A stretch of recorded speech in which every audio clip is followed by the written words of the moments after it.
नमस्कार। आज 28 फरवरी 2025 है और मैं आपके लिए झारखंड की प्रमुख 25 खबर प्रस्तुत कर रहा हूं। आइए राज्य की ताजा घटना और महत्वपूर्ण समाचारों पर एक नजर डालते हैं। पलामू पुलिस ने मनातो थाना क्षेत्र से एक खतरनाक उग्रवादी को गिरफ्तार किया है। टीएसपीसी उग्रवादी संगठन का सक्रिय सदस्य उपेंद्र भुइयां कई वारदातों में शामिल था। 26 वर्षीय उपेंद्र पिछले साल चतरा के कुंदा में अफीम की खेती नष्ट करने गए 2 पुलिस कर्मियों की हत्या की थी। अब उन्हें पलामू पुलिस ने गिरफ्तार कर लिया है। पूर्व मुख्य सचिव एल खियांते झारखंड लोक सेवा आयोग जेपीएससी के अब नए अध्यक्ष होंगे। राज्यपाल संतोष कुमार गंगावर ने गुरुवार को राज्य सरकार के प्रस्ताव पर तत्काल निर्णय लेते हुए खियांते को झारखंड लोक सेवा आयोग का अध्यक्ष नियुक्त किया गया है। जैक बोर्ड की 10वीं की परीक्षा के पेपर लीक मामले में गिरिडीह से गिरफ्तार 6 आरोपियों को पुलिस ने 3 दिनों की रिमांड पर लिया है।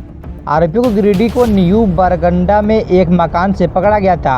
अब पुलिस रिमांड पर लेकर आरोपियों से पूछताछ करेगी। होली को लेकर ट्रेनों में लंबी वेटिंग है। इस कारण त्यौहार मनाने के लिए महानगरों से घर लौटने वालों की मुश्किलें बढ़ सकती है। इस बार 13 मार्च को होलिका दहन और 14 को होली है। इस वजह से 14 मार्च की शुरुआत से ही दिल्ली, मुंबई, बेंगलुरु से आने वाली ट्रेनों में लंबी वेटिंग चल रही है। धनबाद में SNMMCH अस्पताल के पॉइजिंग वार्ड का नज़ारा बुधवार को बदला दिखा। यहां एक प्रेमी जोड़ ने अस्पताल के बेड पर शादी की। इस अनोखे विवाह के साक्षी बने वार्ड में भर्ती दूसरे मरीज, उनके परिजन और अस्पताल के कर्मी। दूल्हे ने दुल्हन की मांग में सिंदूर भर उसे अपना जीवन साथी बना लिया। झारक्राफ्ट हैंडलूम डेवलपमेंट कमिश्नर व टेक्सटाइल मंत्रालय भारत सरकार के सहयोग से मोहराबादी ग्राउंड में 14 दिवसीय स्टेट हैंडलूम एक्सपो चला रहा है। दूसरे दिन शिवरात्रि की छुट्टी होने से शाम होते ही लोगों की भीड़ मेले में उमड़ी। रांची सहित पूरे राज्य में बालू की जबरदस्त किल्लत है। बालू की कमी के कारण कई प्रोजेक्ट रुक गए हैं। लोग मनमानी कीमत पर बालू खरीदने को विवश है। राज्य के 444 बालू घाटों में से करीब 150 घाटों के लिए एग्रीमेंट हो गया, लेकिन 30 घाट ही चालू है। गिरिडीह पुलिस ने मानव तस्करी के एक बड़े गिरोह का भंडाफोड़ किया है। पुलिस ने एक महिला समेत 4 तस्करों को गिरफ्तार कर लिया। इस कार्रवाई में पुलिस ने 5 मोबाइल फोन जब्त किए और एक पीड़िता को भी मुक्त कराया है। लातेहार पुलिस ने कुख्यात अपराधी राहुल सिंह गिरोह के 4 अपराधियों को गिरफ्तार किया। गुरुवार को जेल भेज दिया।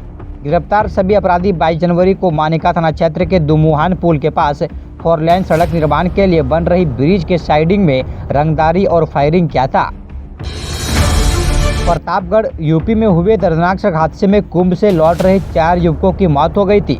हादसे में 3 अन्य लोग गंभीर रूप से घायल हो गए थे। इनमें से रामगढ़ निवासी 3 का शव गुरुवार को एक ही एम्बुलेंस से गांव लाया गया। हजारीबाग जिले के इचाक प्रखंड के डुमरौन में 2 गुटों के बीच हुई हिंसक झड़प के बाद मौके पर पुलिस तैनात हुई। स्थिति नियंत्रण में है। पुलिस प्रशासन ने पूरे इलाके को सुरक्षा घेरे में ले लिया है। स्थिति को नियंत्रित करने के लिए जिला पुलिस बल को तैनात किया गया है। जमशेदपुर के माइकल जॉन ऑडिटोरियम में सिविल डिफेंस की ओर से आपदा प्रबंधन पर विशेष संगोष्ठी का आयोजन किया गया। इस दौरान जिले के वरिष्ठ अधिकारियों ने युवाओं को आपदा प्रबंधन में उनकी महत्वपूर्ण भूमिका के बारे में जागरूक किया। जमशेदपुर के बिष्टुपुर थाना क्षेत्र में पुलिस ने एक बड़े नौकरी घोटाले का पर्दाफाश किया। रेलवे और अन्य सरकारी विभागों में नौकरी दिलाने के नाम पर करोड़ों रुपए की ठगी करने वाले गिरोह के 4 सदस्य पकड़े गए। झारखंड के धनबाद शहर में एक शादी की खूब चर्चा हो रही है। दोनों लड़का लड़की एक दूसरे से प्यार करते थे। जब घर वालों नहीं माने तो लड़के ने जहर खा लिया। उसे अस्पताल में भर्ती कराया गया। उसके बाद लड़की अस्पताल पहुंची तो लड़के ने उसकी मांग भर दी। झारखंड राज्य स्वास्थ्य बीमा योजना की शुरुआत 28 फरवरी को होगी। इसकी शुरुआत मुख्यमंत्री हेमंत सोरेन करेंगे। इस योजना के लाभुक परिवारों को 5 लाख का स्वास्थ्य बीमा का लाभ मिलेगा। गंभीर बीमारियों से बीमा राशि बढ़कर मिलेगी। झारखंड विधानसभा के सभागार में होने वाले समारोह में विधानसभा अध्यक्ष रविन्द्रनाथ महतो, वित्त मंत्री राधाकृष्ण किशोर, स्वास्थ्य मंत्री डॉक्टर इरफान अंसारी और श्रम मंत्री संजय प्रसाद यादव भी मौजूद रहेंगे। हजारीबाग के इचाक में हुई हिंसा को लेकर हेमंत सोरेन सरकार में मंत्री इरफान अंसारी के बयान पर घमासान मच गया है। हजारीबाग हिंसा को लेकर बयान देते हुए मंत्री इरफान अंसारी ने कहा था कि वहां हुई हिंसा के लिए राष्ट्रीय स्वयंसेवक संघ के लोग जिम्मेदार है। उन्होंने कहा कि इस हिंसा में शामिल कट्टरवादी मानसिकता के लोगों को बख्शा नहीं जाएगा। इस दौरान इरफान अंसारी ने यह भी कहा दिया कि मुसलमान कमज़ोर नहीं, उनके इन बयानों को लेकर भाजपा ने नाराजगी जाहिर करते हुए उन पर जमकर निशाना साधा है। झारखंड के भूवैज्ञानिकों के लिए खुशखबरी है। यहाँ भूविज्ञानी डॉक्टर रंजीत कुमार सिंह और वन रेंजर रामचंद्र पासवान ने मंगलवार को क्षेत्र का दौरा किया। इस क्रम में जिले के बरमसिया गांव में एक महत्वपूर्ण खोज सामने आई। यहाँ पर एक प्रोटोफाइट जीवाश्म की खोज की टीम ने एक विशाल वृक्ष की जीवाश्मकृत अवशेषों का पहचाना, जो 10 से 14 करोड़ वर्ष पूर्व हो सकते हैं। केंद्र सरकार ने झारखंड में बढ़ते अवैध खनन पर चिंता जताते हुए राज्य सरकार से अपनी खनन नीति को केंद्रीय दिशा निर्देशों के अनुरूप बनाने की सलाह दी है। केंद्रीय वन, पर्यावरण एवं जलवायु परिवर्तन मंत्रालय ने राष्ट्रीय हरित अधिकरण (NGT) में दाखिल हल्फनामे में यह जानकारी दी। झारखंड में 28 फरवरी को मौसम बदल जाएगा। इस दौरान 2 दिन लगातार बारिश होने का आसार है। मौसम विभाग के अनुसार 28 और 1 मार्च को बादल छाने और आसार है। इससे राज्य के उत्तरी हिस्से पलामू और संथाल परगना समेत उत्तरी भाग के जिलों में हल्की बारिश होने के अनुमान है, जबकि इस दौरान से झारखंड में आंशिक बादल छाए रह सकते हैं। मौसम विभाग के अनुसार राज्य में बादल छाने से न्यूनतम तापमान में अगले 3 दिनों में 2 से 3 डिग्री की वृद्धि हो सकती है। राज्य भर में जमीन घोटाले से जुड़े केस में बनी SIT अब वन भूमि और सरकारी जमीन फर्जी तरीके से हड़पे जाने के मामलों को प्राथमिकता से जांच करेगी। CID के IG के अधीन बनी SIT के समक्ष आए 330 मामलों की समीक्षा गृह सचिव वंदना दादेल ने की है। समीक्षा के बाद DGP अनुराग गुप्ता ने भी SIT के कामकाज की समीक्षा की। झारखंड के हेमंत सोरेन सरकार आगामी वित्त वर्ष 2025-26 के लिए 3 मार्च को अपना बजट पेश करेंगी। सूत्रों के अनुसार बजट करीब 1.5 लाख करोड़ का हो सकता है। इस बार के बजट में शिक्षा, स्वास्थ्य और कल्याण पर खासा जोर रहेगा। मैया सम्मान की गारंटी के साथ ही खाद्य सुरक्षा, रोजगार, शिक्षा की गारंटी, किसान कल्याण की दिशा में हेमंत सरकार मजबूती से आगे बढ़ने की बात करेगी। उल्लेखनीय है कि पिछली बार 2024-25 का बजट 1.28 लाख 900 करोड़ का बजट पारित हुआ था। वित्तीय वर्ष 2019-20 के उत्तरार्ध में इंडिया गठबंधन की सरकार सत्ता में आई। उस वर्ष राज्य के बजट का आकार 85,429 करोड़ का था। ममता बनर्जी का भाजपा पर हमला। पश्चिम बंगाल की मुख्यमंत्री ममता बनर्जी ने भाजपा पर निशाना साधते हुए कहा कि वो बंगाल में महाराष्ट्र और दिल्ली ऐसी स्थिति नहीं दोहरा पाएंगे। उन्होंने जोर देकर कहा कि बंगाल में उनकी पार्टी पूरी ताकत से मुकाबला करेगी।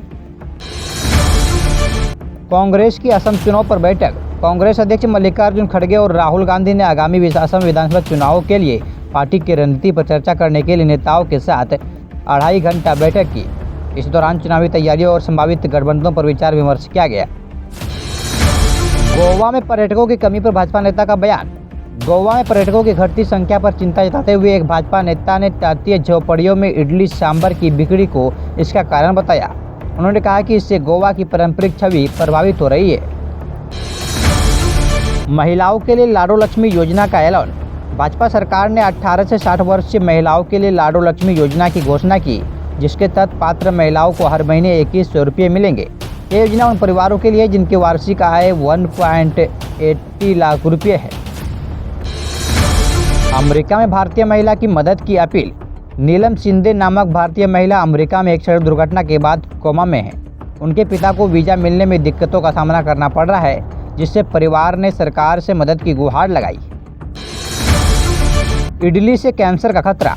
बेंगलुरु में स्वास्थ्य अधिकारियों ने चेतावनी दी है कि कुछ रेस्तरां और विक्रेताओं द्वारा तैयार की गई इडली में हानिकारक पदार्थ पाए गए हैं, जो कैंसर का कारण बन सकते हैं। इससे जनता में चिंता बढ़ गई है। भारत चीन सीमा पर सहयोग की पहल। पूर्वी लद्दाख में सीमा विवाद के बीच चीन के रक्षा मंत्रालय ने बयान जारी कर कहा कि वह भारत के साथ मिलकर सीमा पर शांति स्थापित करने के लिए काम करने को तैयार है। मणिपुर में हथियारों का आत्मसमर्पण।